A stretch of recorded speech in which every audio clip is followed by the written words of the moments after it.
Vamos a estar en Daniel capítulo 3 esta noche. Ya vimos en Daniel 1 la lección que en nuestra cultura mala, mundana, está bien acomodarnos a la cultura, pero solamente a cierto punto, ¿verdad? Hasta que nos veamos obligados a romper la voluntad de Dios. También en la segunda lección, en Daniel capítulo 2, vimos que a veces en este mundo tan malo, nosotros tenemos muchos temores, pero podemos confiar en que Dios está en control, ¿verdad? Él es soberano sobre todo. Entonces podemos confiar en Él porque también es bueno. Y su reino de los cielos, es más alto que los reinos de esta tierra. Él es Rey de Reyes. Entonces nos da ese consuelo y esperanza en medio de un mundo muy malo. Y esta noche vamos a hablar de 3 hombres que ustedes ya conocen muy bien.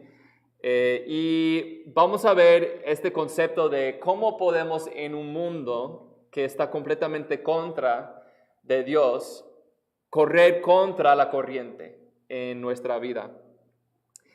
Y vemos un muy buen ejemplo aquí en estos 3 hombres, Sadrach, Mesach y Abednego. Vamos a andar como ya hemos hecho por el libro de Daniel, versículo por versículo, estudiando qué dice la palabra de Dios. Me encanta estudiar la palabra de Dios así. Está bien ir de versículo en ese libro y saltar a otro libro también y estudiar la Biblia como temas o con temas, pero quiero también, o creo que es importante también estudiar la Biblia en contexto, ¿verdad? Porque muchas veces nos equivocamos por no estudiar la Biblia en contexto. Entonces es una razón que quería explicar por qué me gusta estudiar así, párrafo por párrafo, siguiendo el texto, porque así podemos entender el contexto de la historia y no malinterpretar los versículos, ¿verdad? Vamos a empezar entonces con Daniel capítulo 3, versículos 1 a 7. Entonces abran sus Biblias, por favor, y vamos a leer 1 a 7. Dice: el rey Nabucodonosor hizo una estatua de oro, cuya altura era de 60 codos y su anchura de 6 codos. La levantó en el llano de Dura, en la provincia de Babilonia. Entonces el rey Nabucodonosor mandó reunir a los sátrapas, prefectos y gobernadores, los consejeros, tesoreros, jueces, magistrados y todos los gobernantes de las provincias para que vinieran a la dedicación de la estatua que el rey Nabucodonosor había levantado. Se reunieron pues los sátrapas, prefectos y gobernadores, los consejeros, tesoreros, jueces, magistrados y todos los gobernantes de las provincias para la dedicación de la estatua que el rey Nabucodonosor había levantado. Y todos estaban de pie delante de la estatua que Nabucodonosor había levantado. Entonces el heraldo proclamó con fuerza: se les ordena a ustedes, pueblos, naciones y lenguas, que en el momento en que oigan el sonido del cuerno, la flauta, la lira, el arpa, el salterio, la gaita y toda clase de música, se postren y adoren la estatua de oro que el rey Nabucodonosor ha levantado. Pero el que no se postre y adore será echado inmediatamente en un horno de fuego ardiente.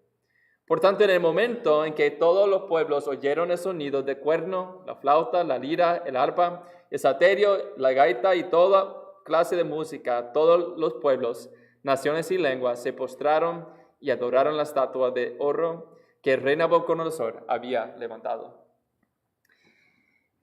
Ok, entonces vemos que Nabucodonosor, en capítulo 2, era la cabeza de oro en esa estatua, ¿verdad? Que vio en su visión, en su sueño de noche. Y así que ahora hace una imagen, pero no solamente con cabeza de oro, sino toda la imagen de oro. Entonces probablemente, ¿verdad? El propósito es que esta imagen le representa a él, ¿verdad? O por lo menos a Babilonia. Y las dimensiones de la estatua es más como un obelisco, es muy, muy alto.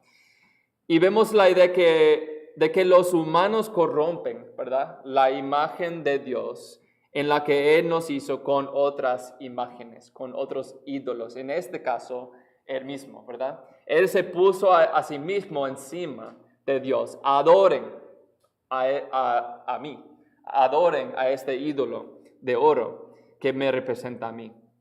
Y todavía está levantando una imagen falsa en lugar de Dios. Todavía se ve a sí mismo como superior y primero. Y él obviamente no está totalmente transformado ni dedicado a Dios todavía desde el capítulo 2, ¿verdad? Vemos que él todavía es idólatra, ¿verdad? Y vemos un patrón interesante también aquí, que en capítulo 2 vimos la imagen en su visión. Aquí en capítulo 3 vemos una imagen física, ¿verdad? En la vida real. En capítulo 6, como vamos a estudiar domingo, hay leones físicos en el foso, ¿verdad? Que Daniel se metió o fue metido en el foso de los leones. Y en capítulo 7 luego vemos leones o un león en el sueño. Entonces hay como patrón interesante, que tenemos algo en visión y luego en la vida real.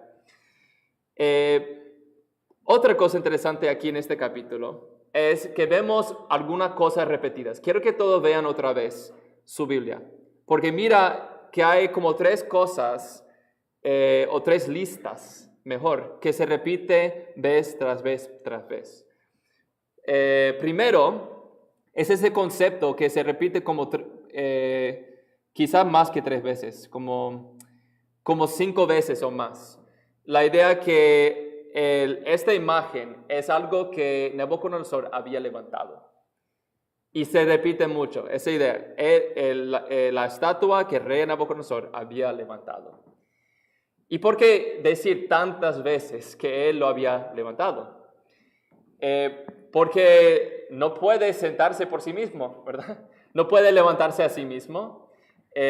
Otro tiene que levantar la imagen, ¿verdad? No es un Dios verdadero, es un Dios falso. Apenas, pues no puede levantarse a sí mismo, ¿verdad? Nabucodonosor tiene que levantarlo. Entonces, vemos eso enfatizado. Y creo que porque hay 2 más cosas que se repitan así, creo que Daniel aquí quiere como burlarse de Nabucodonosor y su plan para la estatua. Porque también, como 3 veces, se repite todos los oficios, los sátrapas, los prefectos, gobernadores, etc. Una lista muy grande de todo lo que habían reunido para adorar su imagen, ¿verdad? Es como burlarse de lo que él había hecho, ¿verdad? Mira todos los que habían venido para adorar este ídolo. Y la otra cosa es la lista de los instrumentos, ¿verdad? Se repite como 3 veces también, todos los instrumentos. Como mira todos los instrumentos que él recogió para adorar a esta imagen. Es como burlarse de lo que está haciendo aquí, creo. Y entonces vemos esas cosas repetidas. Luego en versículo 4 y 5 vemos que se da el mandato, ¿verdad? Nabucodonosor dice, si ustedes no adoren pues esta imagen, voy a castigar, ¿verdad? Y Nabucodonosor tiende de ser extremo en sus castigos, en sus mandatos, ¿verdad? En capítulo 2 ya vimos que quería matar y quemar la casa de todo lo que no podían interpretar y también decir el sueño que él tuvo. Y aquí también matar a todos aquellos que no cumplan con la religión o la ideología nacional. Entonces, ¿qué tipo de honor es cuando la alternativa es entrar en el horno de fuego, ¿verdad? Cuanto más poder uno obtiene, ¿verdad? Más lo desea. y celosamente lo protege su poder. En Nabucodonosor es inseguro, ¿verdad? Y vamos a ver eso aún más en la imagen, en la visión, perdón, en capítulo 4. Pero Nabucodonosor está inseguro con su poder, no quiere que nadie robe su poder, ¿verdad? Quiere proteger su poder. Y entonces en versículo 7 comienza el servicio de adoración, el culto o lo que sea. Esto habría sido mucha presión para un adolescente, ¿no? Es asombroso lo difícil que es ir en contra de la presión de los compañeros en este mundo. Sin importar cuán ridículo es el asunto o lo que quieren hacer. La tentación de seguir la multitud, de seguir a mi grupo de amigos es muy difícil.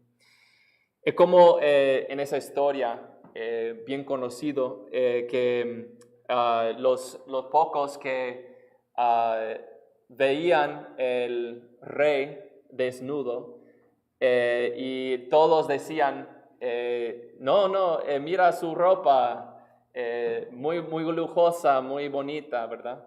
Pero la verdad estaba desnudo. Nadie quería decir nada, ¿verdad? Nadie quería mencionar, oh, sí, el emperador está desnudo.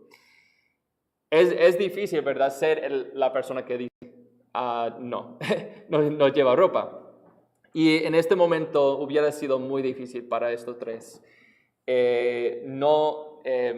seguir la presión de sus compañeros, ¿verdad? Es difícil romper las cosas como están o el statu quo. Yo recuerdo una vez en un campamento cuando era joven, y hay muchos que van a campamentos durante el verano, ¿no? Quizás algunos aquí asisten los campamentos.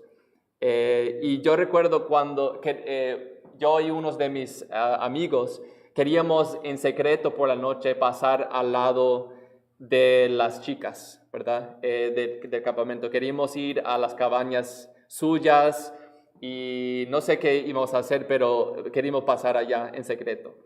Y yo recuerdo uno de ellos, uno de los más mayores y un líder entre nosotros, dijo, no, hermanos, no podemos hacer esto. No está bien hacer esto. Y en ese momento, cuando él tuvo la valentía de decir no está bien, es como un velo, ¿verdad? De ceguera me fue levantado, porque en ese momento es como, claro, obvio, ya sabía en mi corazón que fue malo, ¿verdad? Pero en ese momento cuando él tuvo la valentía de decir, no está bien, es como abrió mis ojos, ¿verdad? Porque no estaba pensando así antes. Pero gracias a Dios por hermanos, por amigos que son así, ¿no? Que tienen la valentía de decir, no está bien. Y en esos momentos son una bendición a nosotros. Aunque es muy difícil, ¿verdad? Y deberíamos ser amigos así, hermanos así, ¿verdad? Que corren contra la corriente de la cultura o contra la corriente de lo que los demás están haciendo, ¿verdad? Esa valentía es tan importante, tan importante. Vamos a seguir en la historia y ver qué pasa en versículo 8 a 15. Lean conmigo, por favor. Sin embargo, en aquel tiempo, algunos caldeos se presentaron y acusaron a los judíos. Hablaron y dijeron al rey Nabucodonosor, oh rey, viva para siempre. Usted, oh rey, ha proclamado un decreto de que todo hombre que oiga el sonido de cuerno, la flauta, la lira, el arpa, el salterio, la gaita y toda clase de música se postre y adore la estatua de oro. Y el que no se postre y adore será echado al horno de fuego ardiente. Pero hay algunos judíos a quienes usted ha puesto sobre la administración de la provincia de Babilonia, es decir, Sadrach, Mesach y Abednego. Estos hombres, oh rey, no le hacen caso, no sirven a sus dioses ni adoran la estatua de oro que ha levantado. Entonces Nabucodonosor, enojado y furioso, dio orden de traer a Sadrach, Mesach y Abednego. Estos hombres pues fueron conducidos ante el rey. Habló Nabucodonosor y les dijo, ¿es verdad, Sadrach, Mesach y Abednego, que no sirven a mis dioses ni adoran la estatua de oro que he levantado? ¿Están dispuestos ahora para que cuando oigan el sonido del cuerno, la flauta, la lira, el arpa, el salterio, la gaita y toda clase de música se postren y adoren la estatua que he hecho? Porque si no la adoran, inmediatamente serán echados en un horno de fuego ardiente. ¿Y qué Dios será el que los libre de mis manos? Entonces ahí en versículo 8 viene la acusación de los otros oficios, los astrólogos o lo que sean, literalmente caldeos. Y básicamente dice, responde Nabucodonosor, yo voy a tocar la música solo para ustedes y les daré una segunda oportunidad. Nabucodonosor no busca una excusa para matarlos, quiere darles otra oportunidad, pero a la misma vez no puede permitir que ellos no adoren la imagen o todos podrían rebelar también, ¿verdad? Para él lo que es la más prioridad o la mayor prioridad es su poder, ¿no? Es que todos se conformen a su mandamiento. Entonces vemos que mantener su poder, ¿verdad? Para él es la prioridad. Entonces, mira lo que dice también al fin del versículo 15. Dice, ¿qué Dios será el que los libre de mis manos? Entonces, Nabucodonosor no solamente se pone a sí mismo en contra de Sadrach, Mesach y Abednego, sino que se pone en contra de Dios, ¿verdad? Imaginándose a sí mismo en el lugar de Dios. Y es un desafío contra su Dios. Y seguro que Él lo va a contestar, ¿no? Cuando alguien desafía a Dios así, Dios va a contestar. Nabucodonosor no puede matar a hombres que Dios no quiere que mueran, ¿verdad? ¿Por qué podemos tener la confianza en nuestro Dios? Porque Él es soberano y también es bueno. Yo recuerdo, vamos al Nuevo Testamento por un momento, hablando de este punto. En Filipenses capítulo 1,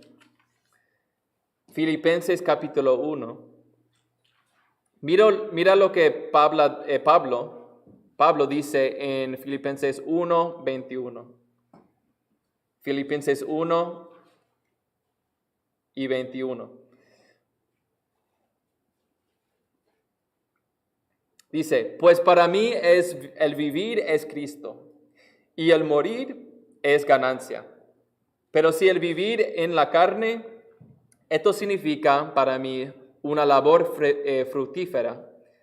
Entonces no sé cuál escoger, porque de ambos lados me siento apremiado, teniendo el deseo de partir y estar con Cristo, pues eso es mucho mejor. Sin embargo, continuar en la carne es más necesario por causa de ustedes. Y convencido de esto, sé que permaneceré y continuaré con todos ustedes para su progreso y gozo en la fe, para que su profunda satisfacción por mí abunde en Cristo Jesús a causa de mi visita otra vez a ustedes. Entonces mira lo que Pablo dice aquí, que para él vivir es Cristo, morir es ganancia, ¿no? Para él los dos son buenos. Pero al fin del día él entiende que Dios quiere que siga aquí, porque para estar aquí con los hermanos es más necesario para ellos. Y mira lo que dice ahí en versículo 24. Dice, sin embargo, continuar en la carne es más necesario por causa de ustedes, y convencido de esto, sé que permaneceré y continuaré con todos ustedes para su progreso y gozo en la fe. Pues Pablo había recibido revelación de Dios, ¿verdad? Que él iba a seguir aquí en la tierra. Entonces, ¿qué pasa? Él puede ser náufrago miles de veces, puede ser apedreado y no va a morir, ¿verdad? Nadie puede detener a Pablo. Pablo no puede morir. Si el mundo todo el mundo quería matar a Pablo, no podía morir. ¿Por qué? Porque Dios quería que siga aquí, ¿verdad? Para ayudar a los hermanos. Entonces, es así con Sadrach, Mesach y Abednego también, ¿verdad? Que si Dios quiere que ellos estén aquí para seguir y para hacer su propósito aquí en el mundo, no pueden morir. Son como, pues, invencibles, ¿verdad? Dios, no van a morir hasta el punto que Dios diga, ¿verdad? Y entonces vemos que Nabucodonosor puede hacer lo que quiera, puede encender puede calentar el horno 7 veces o 700 veces más caliente y no van a morir, ¿verdad? Es el poder de nuestro Dios. Ahora vamos a seguir y leer versículos 16 a 18 y ver lo que pasa aquí. Dice, Sadrach, Mesach y Abednego le respondieron al rey Nabucodonosor: no necesitamos darle la respuesta acerca de este asunto.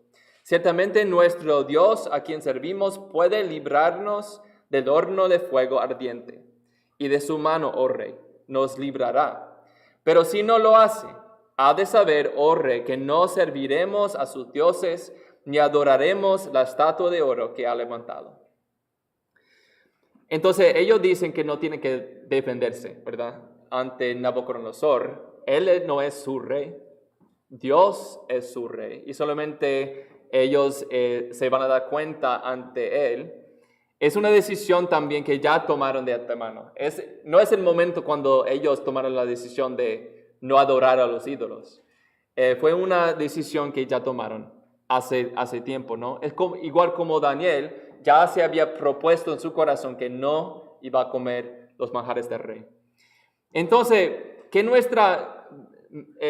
yo les pregunto a ustedes, ¿en qué nuestra vida nunca dejaremos en segundo lugar a nada o ni a nadie? Hay algo así en la vida, que es cuando tenemos un choque entre dos cosas, que nunca voy a dejar en segundo lugar nada o a nadie a esto, ¿verdad? Mira lo que dice Salmo 73. Si tuviera un versículo favorito de la Biblia, esto lo sería. Salmo 73, versículos 25 y 26. Dice, ¿a quién tengo yo en los cielos sino a ti? Fuera de ti, nada deseo en la tierra. Mi carne y mi corazón pueden desfallecer, pero Dios es la fortaleza de mi corazón y mi porción para siempre. Entonces, dice que no hay nada más en la vida, ¿verdad? No hay otra cosa que tiene segundo lugar a Dios, ¿verdad? O que no tiene, ¿verdad? Dios no va a tener segundo lugar a nada en mi vida, ¿verdad? Entonces, también, porque él sabe, Asaf, el escritor de este salmo, sabe que va a morir, su corazón va a desfallecer, ¿verdad? Pero, ¿cuál es su porción? ¿Cuál es su herencia? Esa palabra que porción es como la misma palabra que fue usada para la tierra que recibieron las tribus. Pero Leví, recuerdan, no recibieron una porción o una herencia. Y se dice de ellos que su porción fue Dios o era Dios, ¿verdad? Entonces Asaf, que también fue levita, dice, Dios es mi porción. Y debería ser así para nosotros también. Tenemos casas, tenemos tierras, tenemos carros, lo que sea, pero ¿cuál es nuestra herencia, verdad? Dios y nada más. Él es mi porción para siempre. Y entonces es esa actitud que vemos en Sadrach, Mesach y Abednego. Para ellos Dios era todo, ¿no? Y no había nada más que le importaban. Y es como el hombre, ¿verdad? Ustedes saben la parábola del hombre que encontró el tesoro escondido en el campo. ¿Y qué hizo? Vendió todo lo que tenía para comprar aquel campo. Porque no hay cantidad de dinero, no hay posesiones que le importaba. tanto como encontrar ese tesoro, ¿verdad? Y ese tesoro es nuestra relación con Dios, es el reino de Dios. No hay nada más que tiene más valor que eso. Entonces, deberíamos estar dispuestos, ¿verdad?, a vender todo para eso, nada más. También Pablo dijo, yo estimo como pérdida todas las cosas en vista del incomparable valor de conocer a Cristo Jesús, mi Señor. Por Él lo he perdido todo, lo considero como basura a fin de ganar a Cristo y ser hallado en Él. No sé si es así con ustedes, creo que sí, pero para mí es así, que nuestros corazones muchas veces son como fábricas de ídolos, ¿no? Y cuando aplastamos un ídolo en la vida, algo que he alzado encima de Dios en mi vida y que es para mí una prioridad, honestamente una prioridad ante Dios o en frente a Dios, y por fin con oración y con ayuda de Dios lo aplasto en mi vida. Y luego surge otro, ¿no? Otra cosa que quiere llamar mi atención, que quiere distraerme de mi primera prioridad, que es Dios. Pero creo que seguir luchando esa lucha es muy importante, ¿verdad? Porque es una manera que mostramos que somos distintos del mundo, ¿verdad? Todo el mundo tiene otro Dios, otro ídolo, un ídolo en su vida que para ellos es primero. Y se ve en su forma de vida, ¿no? Pero ¿cómo somos distintos del mundo? ¿Cómo podemos ser luz en medio de una cultura muy mala, ¿verdad? O una cultura que tiene otras prioridades. Tener a Dios como nuestra prioridad, ¿no? Si seguimos como el mundo con otra prioridad de Dios y no Dios, entonces, ¿cómo podemos ser luz en medio de la oscuridad? Pero nos mostramos que somos distintos, somos diferentes, somos luz en este mundo por poner primero a Dios, ¿verdad? Y entonces tenemos que proponer en nuestros corazones, ¿verdad? Que Dios siempre será primero en mi vida, ¿no? Siempre. Y no solamente venir a los cultos, eso es importante, ¿no? Pero cada día, cada hora de cada día, ¿verdad? Que Él es primero en la cosa que yo hago. Yo siempre considero, ¿qué quiere Dios que yo haga en este momento, ¿no? Y eso siempre es mi primera pregunta cuando tomo decisiones en mi vida. Debería ser así, ¿verdad? Para nosotros. Mira, que también Sadrach, Mesach y Abednego, cuando respondieron al rey, ¿verdad? Ellos no tienen ninguna duda sobre el poder de Dios para librarles de Nabucodonosor. Pero también no son presuntuosos acerca de la voluntad de Dios. Ellos dicen en versículo 18, pero si no lo hace, ha de saber, oh rey, que no serviremos a sus dioses, ni adoraremos la estatua. Entonces, ellos saben que Dios sí puede librarnos. Pero también, si quiere que moramos, entonces, pero todavía no vamos a servir su Dios, ¿verdad? O su estatua. Y es como, me recuerda de la petición del leproso a Jesús en Marcos 1, cuando el leproso dice, Señor, si quieres, puedes limpiarme. Si quieres, puedes limpiarme. Sabía que Jesús tenía el poder, ¿verdad? Tú puedes limpiarme. Yo sé que tú puedes, ¿verdad? Pero no es presuntuoso sobre su voluntad. Dice, si quieres, ¿verdad? Quizás no quiere. Gracias a Dios Jesús sí quería. Y en este caso también Jesús quería salvar a esos tres hombres, ¿no? Pero no deberíamos ser presuntuosos, ¿verdad? Sobre la voluntad de Dios. Creemos en su poder y también su bondad. Pero no somos presuntuosos sobre su voluntad. Es como Jesús oró, ¿verdad? Pero no sea como yo quiero, sino como tú quieras. Y en ese caso Jesús no fue salvado de la cruz, ¿verdad? Él murió en la cruz por nosotros. Entonces, el mismo Dios, por ejemplo, que sacó a Pedro de la prisión, permitió que Santiago fuera decapitado, ¿no? Entonces no deberíamos ser presuntuoso sobre su voluntad, pero confiar en su voluntad, que su voluntad es mejor. Él es más sabio que yo. No quiero que Él haga mi voluntad, ¿verdad? No soy sabio, yo quiero que Él haga su voluntad en mi vida. Él es sabio. Entonces, nuestra responsabilidad, cuando lleguemos a ese punto estrecho en la vida, ese punto cuando no podemos acomodarnos más con la cultura, ¿verdad? Ese como cuello de botella en la calle, ¿no? Es otra vez, como ya vimos, resistencia pacífica. Ellos no tratan de hacer un ejército para luchar contra Nabucodonosor, ¿verdad?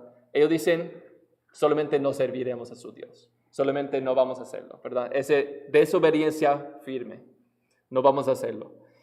Y vimos ese rango, ¿verdad? De luchar hasta ceder, pero en medio, esa idea de resistencia pacífica, ¿verdad? Y también buscar el bien de esa cultura extranjera.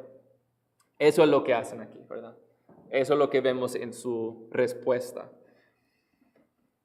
Vamos a terminar entonces la sección y ver los puntos en esto. Dice, entonces, en versículo 19, entonces Nabucodonosor se llenó de furor y demudó su semblante contra Sadrach, Mesach y Abednego.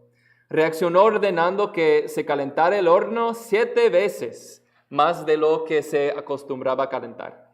Y mandó que algunos valientes guerreros de su ejército ataran a Sadrach, Mesach y Abednego y los echaran en el horno de fuego ardiente. Entonces estos hombres fueron atados y arrojados con sus mantos, sus túnicas, sus gorros y sus otras ropas en el horno de fuego ardiente. Como la orden del rey era apremiante y el horno había sido calentado excesivamente, la llama del fuego mató a los que habían asado a Sadrach, Mesach y Abednego. Pero estos 3 hombres, Sadrach, Mesach y Abednego cayeron atados en medio del horno de fuego ardiente. Entonces el rey Nabucodonosor se espantó y levantándose apresuradamente preguntó a sus altos oficiales, ¿no eran 3 los hombres que echamos atados en medio del fuego? Así es, oh rey, respondieron ellos. Miren, respondió el rey, veo a 4 hombres sueltos que se pasean en medio del fuego sin sufrir daño alguno. Y el aspecto del cuarto es semejante a un hijo de los dioses. Entonces Nabucodonosor se acercó a la puerta del horno de fuego ardiente y dijo, Sadrach, Mesach y Abednego, siervos de Dios Altísimo, salgan y vengan acá. Entonces Sadrach, Mesach y Abednego salieron de en medio del fuego, y los sátrapas, los prefectos, los gobernadores y los altos oficiales del rey se reunieron para ver a estos hombres. Como el fuego no había tenido efecto alguno sobre sus cuerpos, ni el cabello de sus cabezas se había chamuscado, ni sus mantos habían sufrido daño alguno, ni aun olor de fuego había quedado en ellos.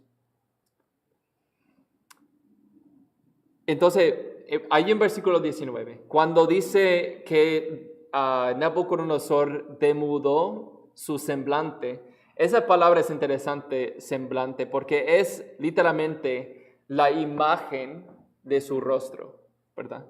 Y tenemos un tema que vamos a ver como un hilo por todos los capítulos de la idea de la imagen, ¿verdad? Pero es interesante que en este momento él no puede controlarse ni su propia imagen, ¿verdad? Él había levantado su imagen, pero no podía controlarse ni su propia imagen, su semblante. Y luego, si usted encuentra soldados, ¿verdad? Lo suficientemente fuertes, ¿podría vencer a Dios? ¿Por qué amarrar a Sadrach, Mesach y Abednego? ¿Van a saltar del fuego? Entonces es claro que Nabucodonosor quiere, él trata de hacer todo lo que puede, ¿verdad? Para tener como éxito con esto. Pero los métodos del hombre no funcionan para detener a Dios.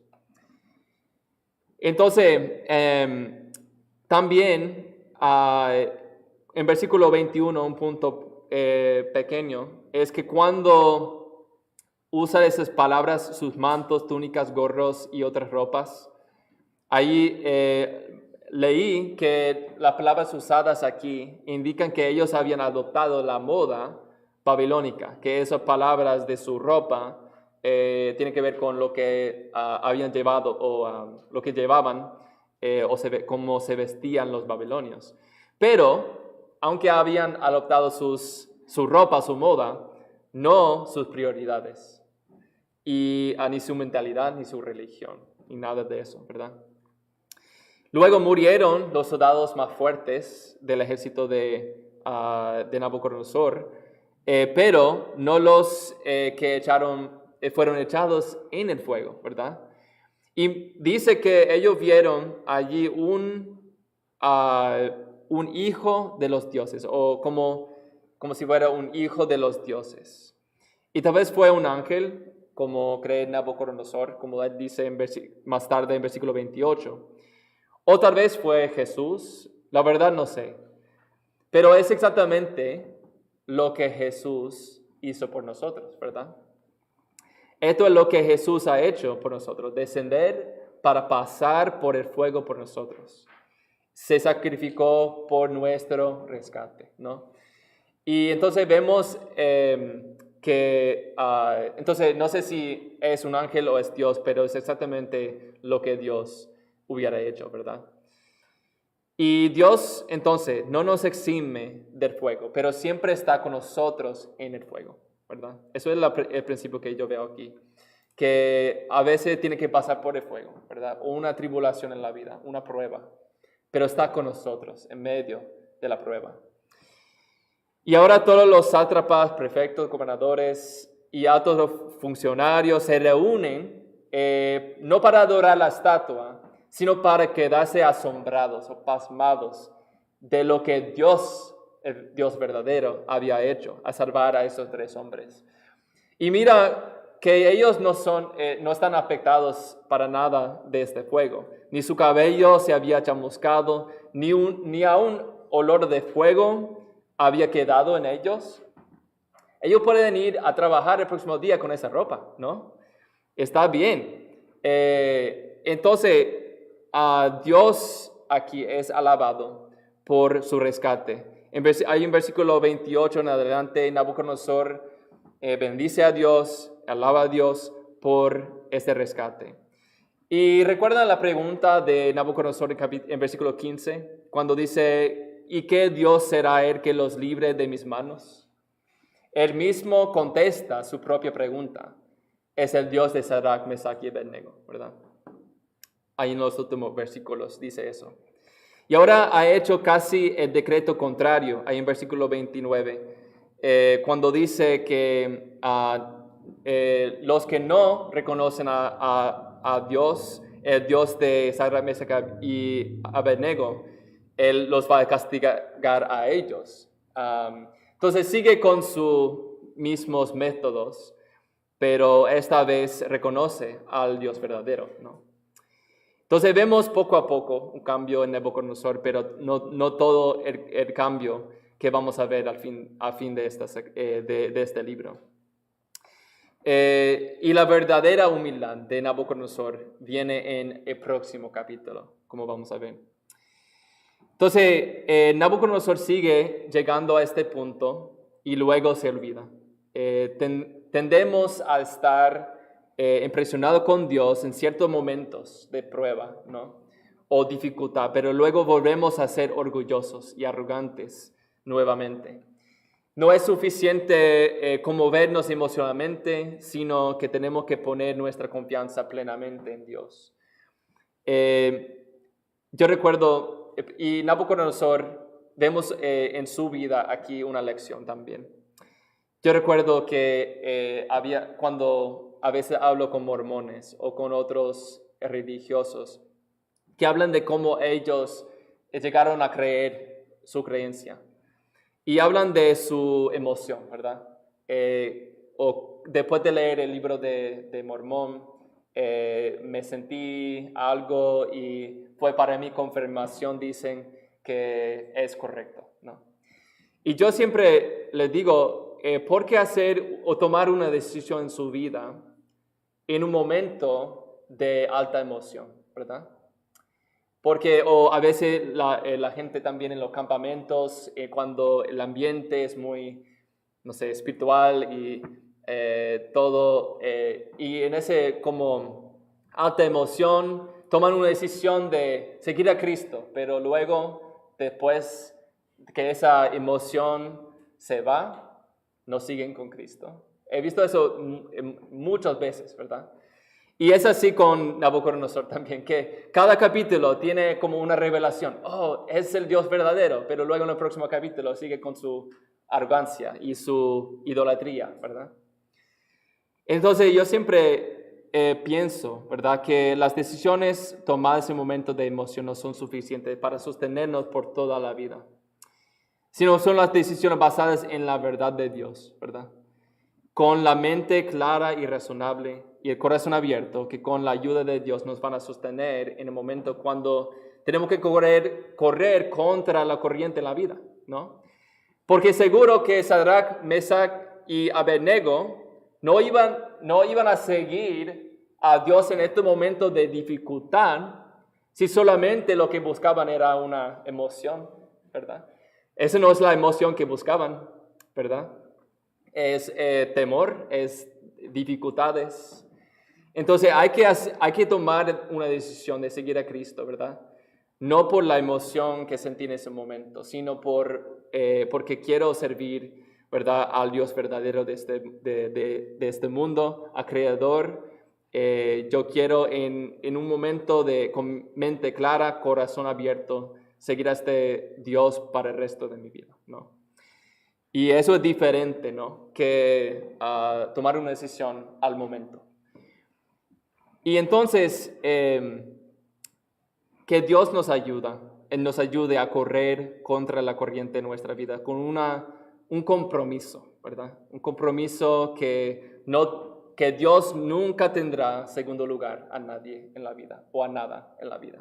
Él es siempre la primera prioridad, como vemos en la vida de ellos, y ya nos proponemos en el corazón, desde hoy en adelante, voy a servir a este Dios y nada más, ¿verdad? Entonces, que Dios nos ayude a correr contra la corriente para su gloria en el mundo. Gracias, hermanos, por su atención. Que Dios le bendiga mucho.